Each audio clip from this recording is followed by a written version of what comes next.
Thank you, Mr. President, and may I congratulate you on your appointment.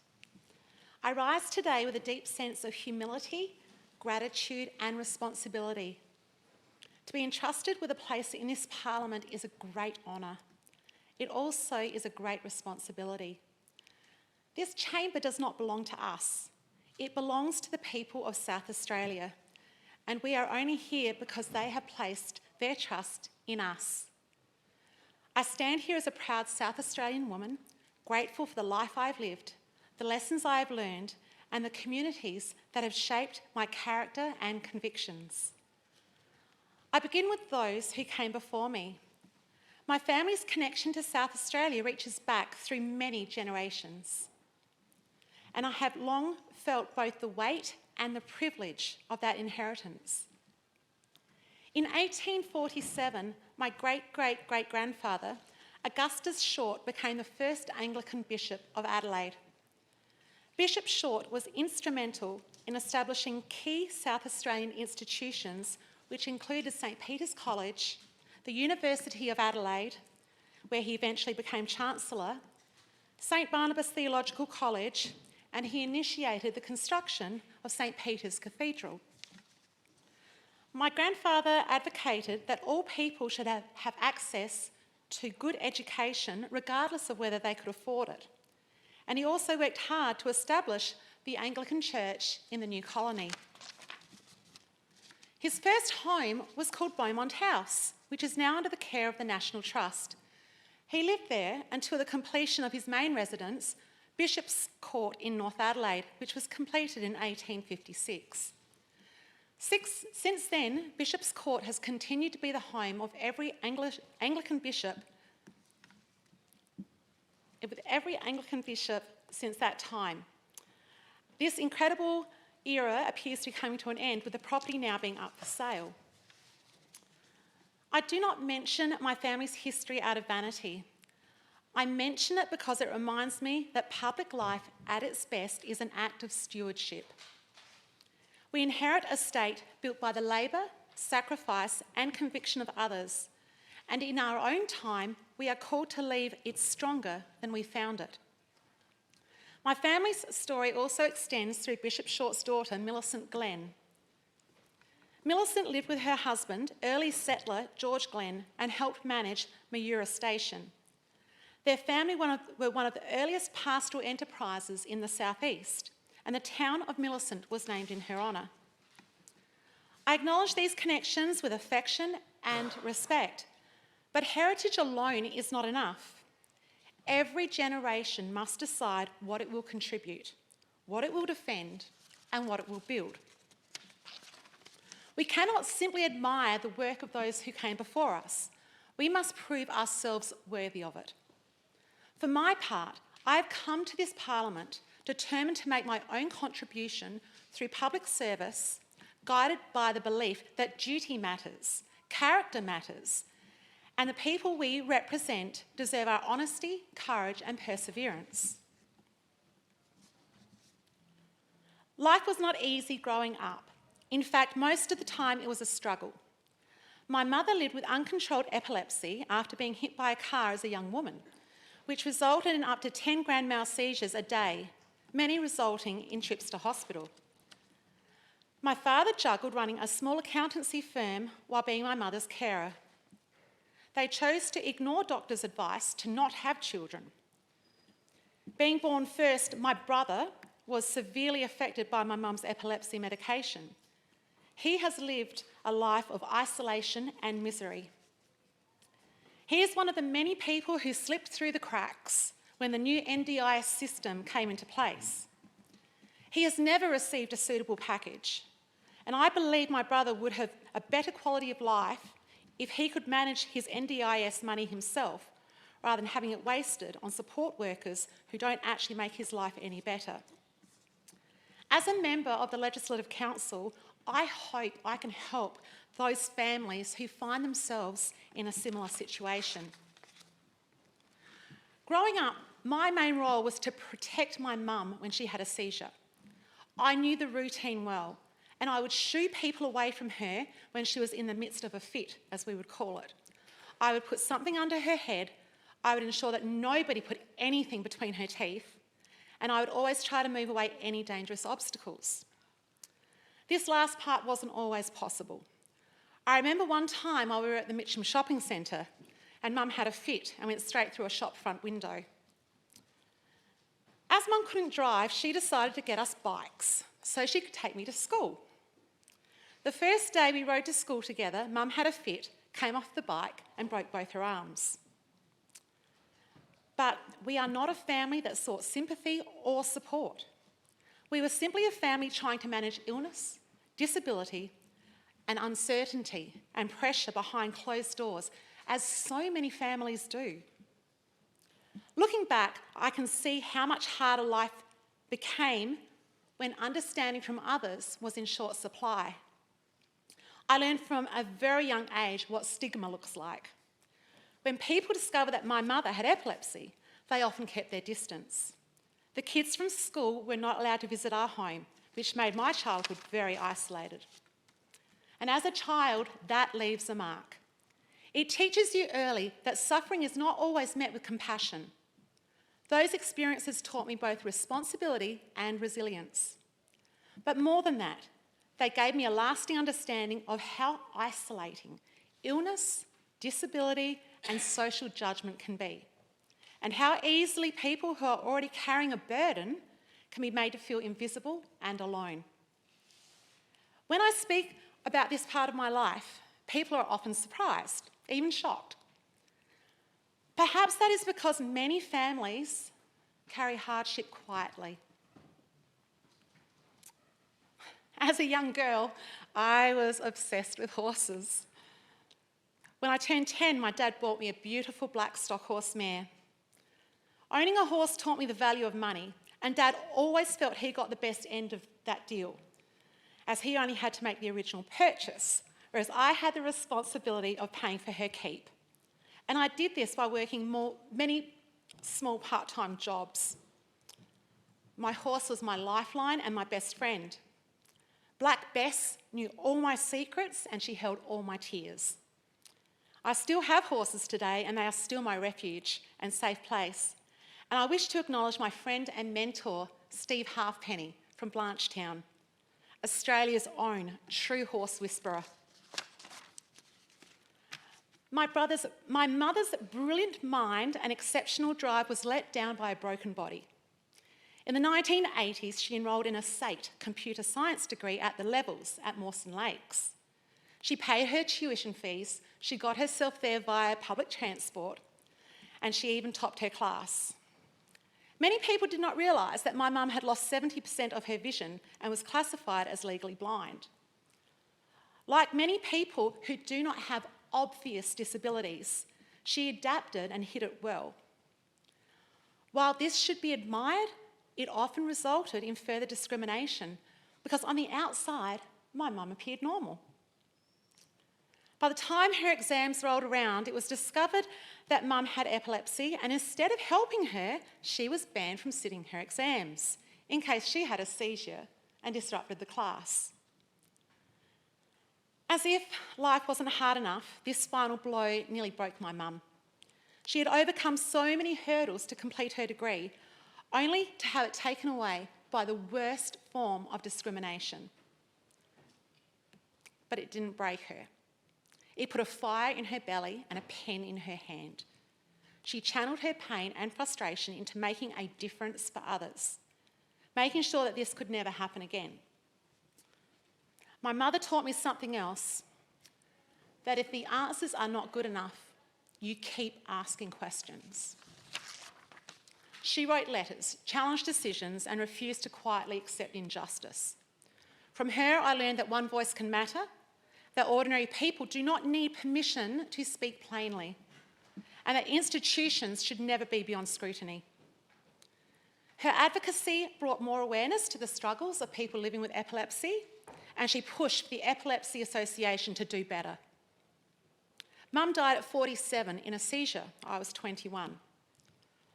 I wasn't aware of my mum's famous bus ministry until after her death in 1993. We started receiving letters from people telling us of the difference my mum had made in their lives, from simple conversations while travelling on a bus together.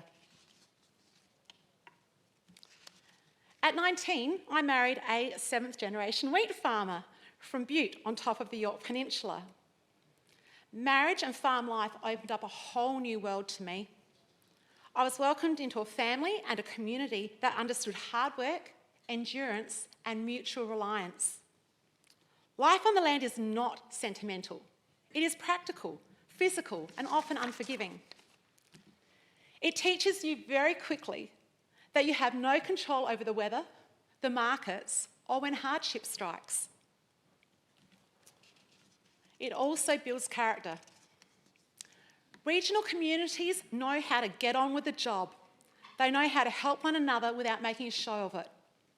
They know the value of keeping promises, turning up when needed, and making do when resources are thin. These lessons have stayed with me. We were blessed with 3 boys. I celebrated my 24th birthday while in the Wallaroo Hospital, having James. Matt and Tom were harvest babies. I remember Andrew pulling up outside the hospital in the truck, and he came up and he wasn't allowed to hold the baby because he was covered in grain dust. Women often carried the load at home while also helping on the farm wherever needed. During harvest and seeding, we often referred to ourselves as harvest or seeding widows, as we built our lives around the seasonal demands of the farm. The kids got to spend time with Dad by having rides in the header or tractor, or the much coveted ride in the truck to the silos, because usually that meant some takeaway.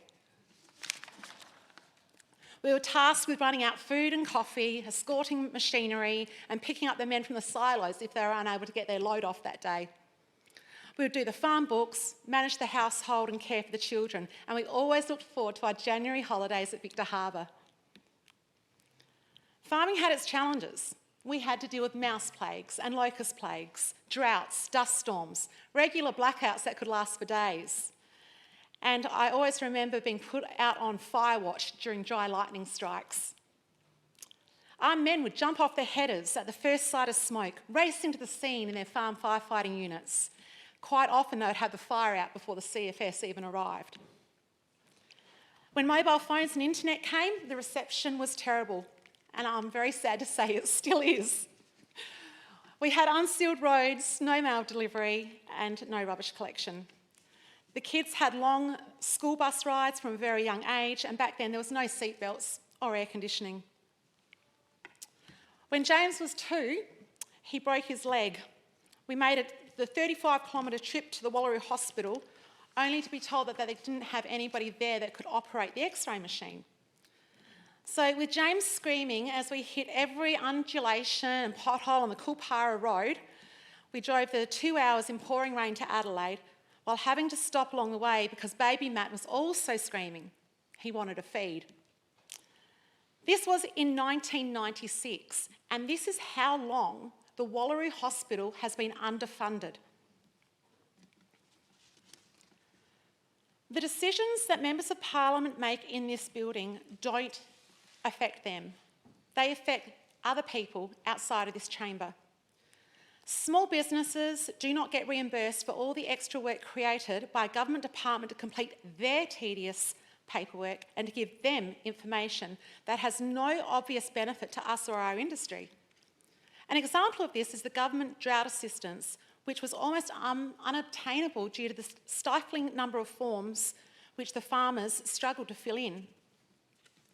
Mr. President, too often regional South Australians have felt that they are meant to settle for less because there are less votes beyond the city.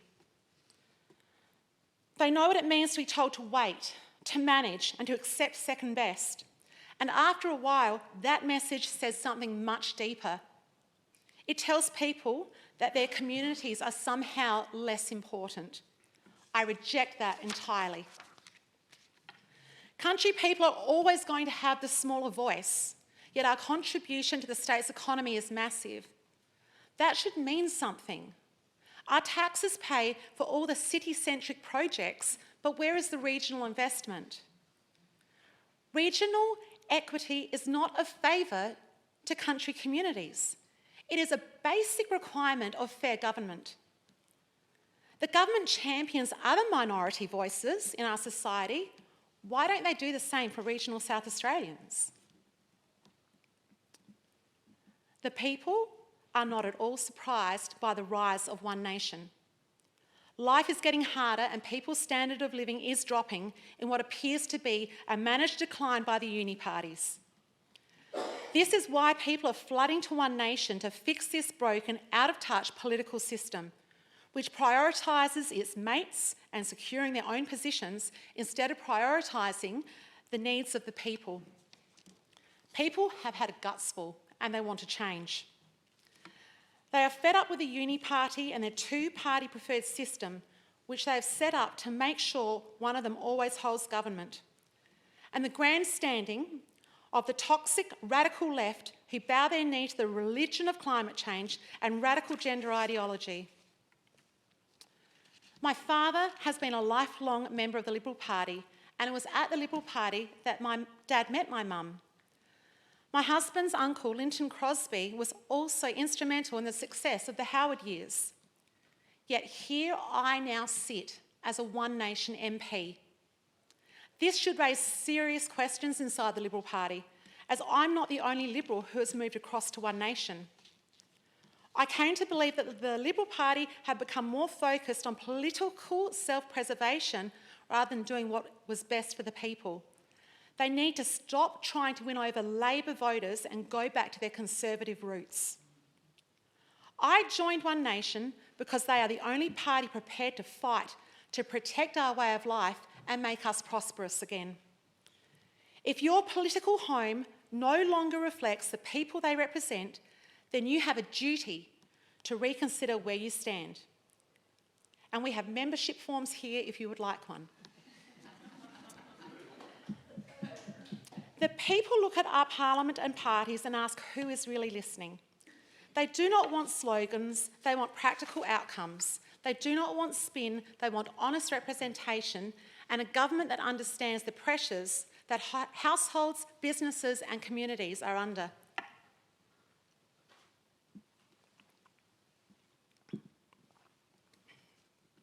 My Christian faith is the cornerstone of who I am. It guides every decision I make in leadership, community and life. I believe every life has purpose and value, and that integrity, courage, compassion and tolerance are not negotiable. I believe in absolute truth and moral accountability. Right and wrong are not relative, and values matter. My leadership is shaped by biblical principles. Love your neighbour, speak the truth, protect the vulnerable, and steward what you've been given. I believe in enduring conservative values of self-reliance, small government, national sovereignty, and individual freedom. Government should serve the people, not control them. A strong nation is built on freedom of speech, freedom of faith, and freedom of conscience. The right to think, speak, and live without fear of punishment or censorship. With freedom comes responsibility to act honestly, to work hard, and to contribute to the well-being of communities. I believe biological reality matters and that protecting women's spaces, sports, and services is a matter of fairness, not exclusion. I believe in medical freedom and informed consent. Good health policy should empower individuals, not mandate compliance. I believe education should empower children to think critically, respect others, and pursue excellence. Schools should teach knowledge, values, and skills, not ideology. One Nation will move to remove teachers from the classroom who push political activist agendas. Parents should always have the final say on how they guide their children's upbringing and beliefs. When families thrive, communities thrive. I believe that Australia must protect its sovereignty, secure its borders, and make decisions which put the people and country first. Charity begins at home, and strength at home allows us to be generous abroad. This election, One Nation made history by getting 7 MPs elected to Parliament. One Nation got the second highest number of votes. The people have given us a mandate to strive to ditch the divisive, race-based voice to Parliament, get rid of net zero and provide cheap, reliable power, stop out-of-control government spending and pay down our debt, reduce the cost of living and provide affordable housing, implement local government reform, which will ultimately bring down council rates, and slash the cost of building by removing all the net zero associated compliance costs. We also want to stop bringing more people into this state until we have enough houses, roads, schools and doctors for the people who are here already. No one arrives in Parliament alone. Behind every member is a network of people. I thank and acknowledge our members, volunteers, candidates, our state executive and campaign team for all their hard work. We would not be standing here without you. I also thank Malcolm Roberts and Barnaby Joyce for their visits down to South Australia to support us during our election campaign. And I wish to congratulate my fellow MPs, Chantel Thomas, David Payton, Robert Roylance, Jason Virgo, Carlos Quiremba, and our leader, Cory Bernardi, on their election.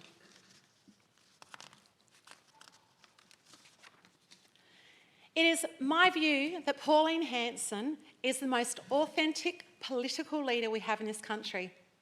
She has never lied to the people and she has never changed what she stands for.